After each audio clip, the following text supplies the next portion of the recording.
को संबोधित करें चौधरी भूपेंद्र सिंह हुड्डा जी। तालियां बजा करके स्वागत करें हुड्डा जी का।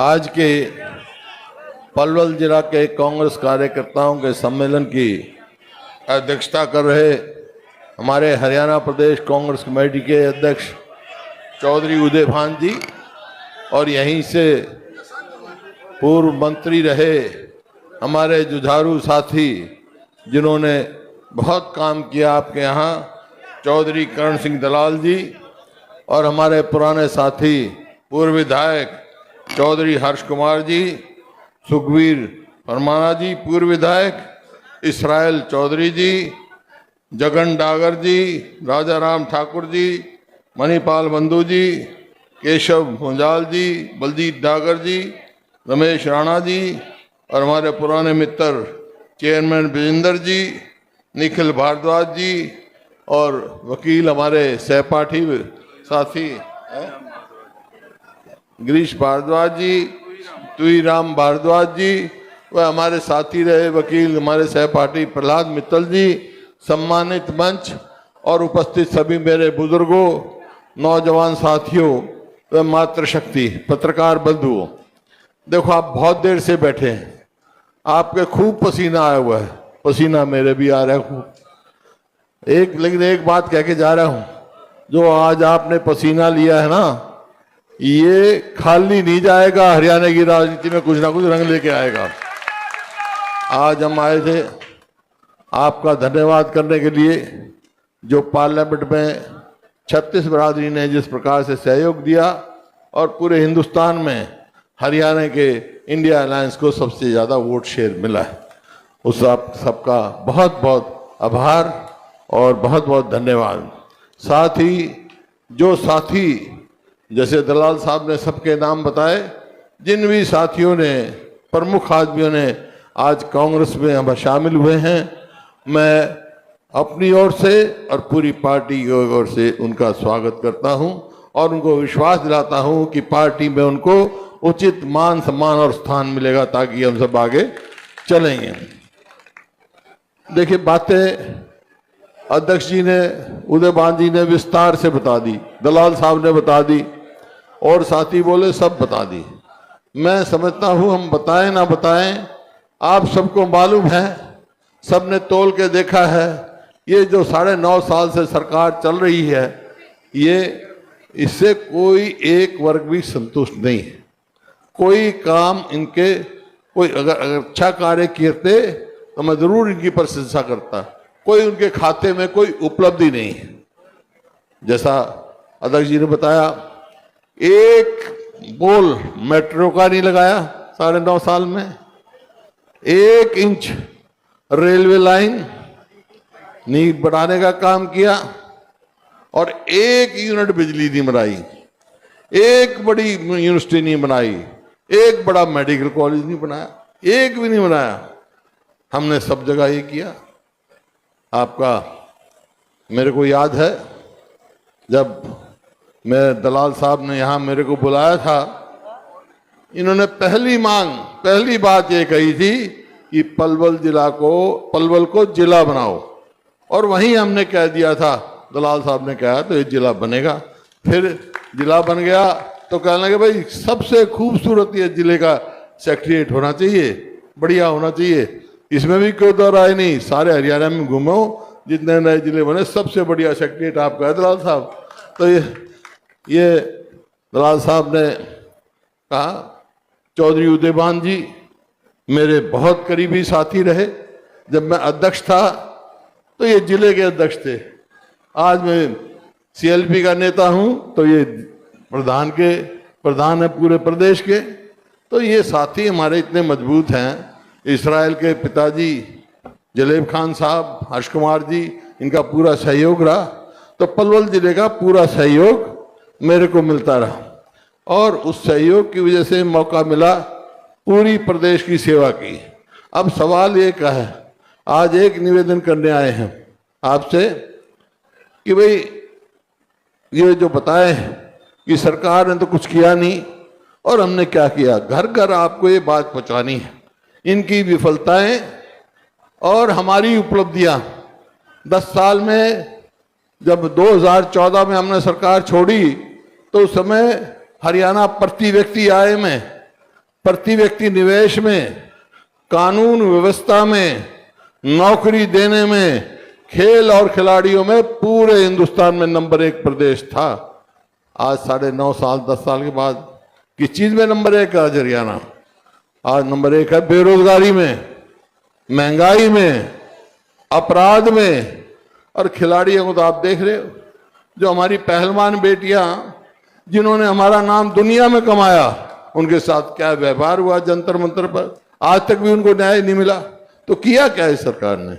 आज कोई भी सुरक्षित नहीं है प्रदेश में। जैसे बताया आपको, ये सेंट्रल गवर्नमेंट की एजेंसी है सोशल प्रोग्रेसिव इंडेक्स, उसने हरियाणा को असुरक्षित बता रखा है।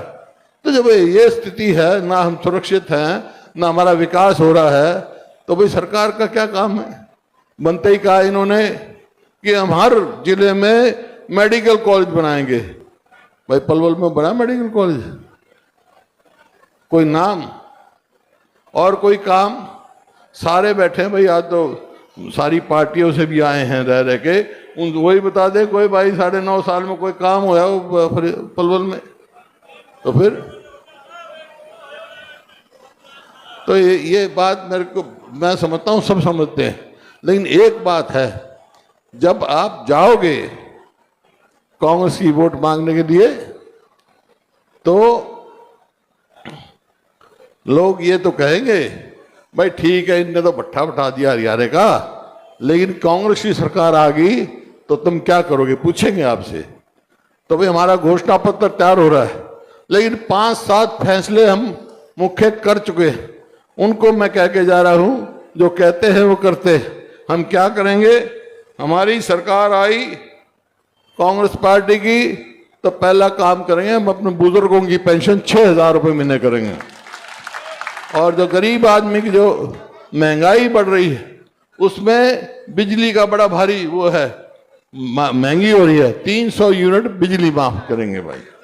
और गैस सिलेंडर जो है 400 का था आज हमारे समय में, और अब 1000 से कोई पार कर गया। कांग्रेस की सरकार आएगी तो 500 रुपए का गैस सिलेंडर मिलेगा। और इसी प्रकार से 100 गज के प्लॉट 4 लाख के करीब हमने दे दिए थे, 3 लाख चिन्हित कर रखे थे, लेकिन उन्होंने स्कीम बंद कर दी। तो अब कांग्रेस की सरकार आते ही वो स्कीम फिर शुरू करेगी, गरीब को, शेड्यूल कास्ट को, बैकवर्ड क्लासेस को 100 गज के प्लॉट देगी, और साथ के साथ 2-2 कमरे का मकान भी बना कर देंगे गरीब आदमी के लिए। और जो हमारे युवाओं के साथ, उनके भविष्य के साथ जो खिलवाड़ हो रहा है, जो इन्होंने बना रखा है, कौशल रोजगार निगम बनाया है। उसका क्या काम है? जैसे अध्यक्ष जी ने बताया, ना तो रिजर्वेशन है उसमें, ना पक्की नौकरी है, ना पेंशन है, कुछ भी नहीं, तनख्वाह आदि से कम। ये क्या भ्रष्टाचार का अड्डा खोल रखा है। ना उसकी कोई मेरिट है, कोई मेरिट नहीं उन्हें, जिसने मर्जी कर दे उठा के। तो उसका नतीजा ये हुआ कि आज हरियाणा में 2 लाख पक्की नौकरी खाली पड़े हैं। पक्की नौकरी नहीं दी, ठेकेदारी दे रहे हैं। हमने ठेकेदारी सिस्टम खत्म किया, ये सरकार खुद ठेकेदार बन गई, हमारे युवाओं को ठेके पे इजराइल में लड़ाई में झोंक रही है। आपने देखा होगा, पढ़ा होगा। तो ये है। तो भाई हमारी कांग्रेस की सरकार आएगी तो 2 लाख बच्चों को पक्की नौकरी देंगे, हम सरकारी नौकरी देंगे, ताकि हम नौकरी मिले। जैसे दलाल साहब ने कहा भाई खास ख्याल रखना है, यहाँ पहले भी जब मौका मिला पूरी नौकरियां दी हमने, आगे भी देंगे।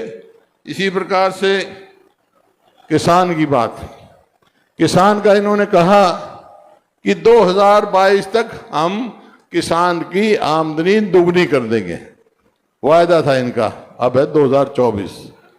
तो भाई आमदनी तो दुगनी नहीं हुई किसान की, अब होगी? आप बताओ, होगी क्या दुगनी आमदनी?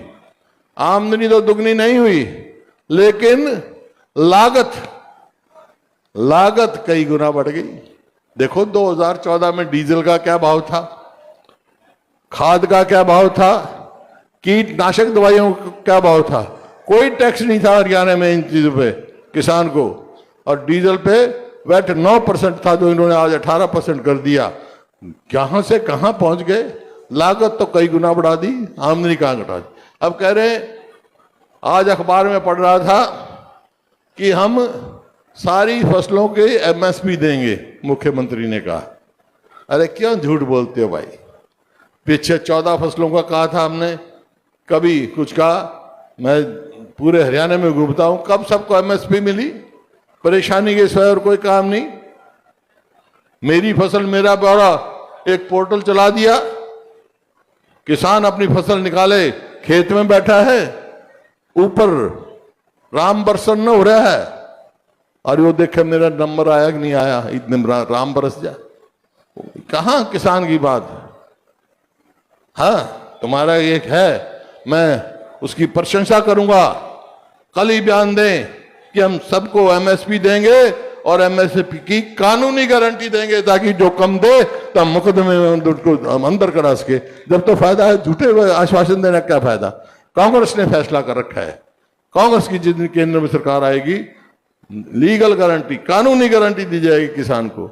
ये किसान की सदा विरोधी रही है ये पार्टी। तो आपके सामने है। इसी प्रकार गरीब आदमी है, राजस्थान में हमारी सरकार थी, गरीब आदमी के इलाज के लिए एक स्कीम बनाई, 25 लाख रुपए तक का इलाज फ्री कराते थे, वह सरकार वहन करती थी। वही स्कीम हम यहाँ लागू करेंगे। और खेल और खिलाड़ियों के लिए वही नीति, पदक लाओ पद पाओ, ये लागू करेंगे, ताकि फिर से हम हरियाणा नंबर 1 हरियाणा बना सके। ये मैं कहूँ। अब दलाल साहब ने कहा कि भाई पलवल जिले की 3 सीट कांग्रेस को देंगे। तो एक बात है, एक बात आप मान लो, एक बात मैं मान लेता हूं। तुम तो दलाल साहब की और मेरी ये बात मान लो, 3 सीट ला दो। अब मैं क्या करूंगा आपके लिए, हम क्या करेंगे, हम आपकी सरकार बना देंगे भाई, मंजूर है। और जब पलवल जहां से हमारी पार्टी का अध्यक्ष हो, जहां कर्ण सिंह दलाल हो, कांग्रेस की सरकार बनेगी, तो उसमें ज्यादा से ज्यादा साझेदारी पलवल जिले की होगी। ये प्रमुख जिला हमारा, दलाल साहब भी होंगे, उदय भान जी भी होंगे, और हमारे साथी जो है, पूरा काम होगा। दलाल साहब, जो आपने कहा कि पूरा ख्याल रखना है, भाई मैं तो वैसे ही रखना पड़ा, आपका भी ख्याल रखूंगा, पलवल जिले का भी ख्याल रखूंगा, मैं तो भाई रिश्तेदारी भी है तो पूरा पलवल के, क्योंकि पलवल एक ऐतिहासिक जगह है।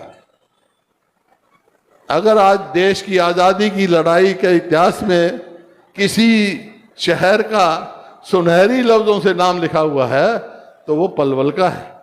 क्योंकि आजादी की लड़ाई के लिए जब सबसे पहली बार महात्मा गांधी जेल में गए, तो पलवल स्टेशन से उतारे गए थे। और मैं एक स्वतंत्रता सेनानी परिवार का बेटा हूं, आपको कह के जा रहा हूं, जो पलवल का नाम है आजादी के इतिहास में, उसका मान सम्मान करेंगे। जिन साथियों ने आज पगड़ी पहनाई है, किसी ने लोई दी है, उनका सब बहुत सम्मान, और आपकी पगड़ी की लाज रखना मेरा काम है।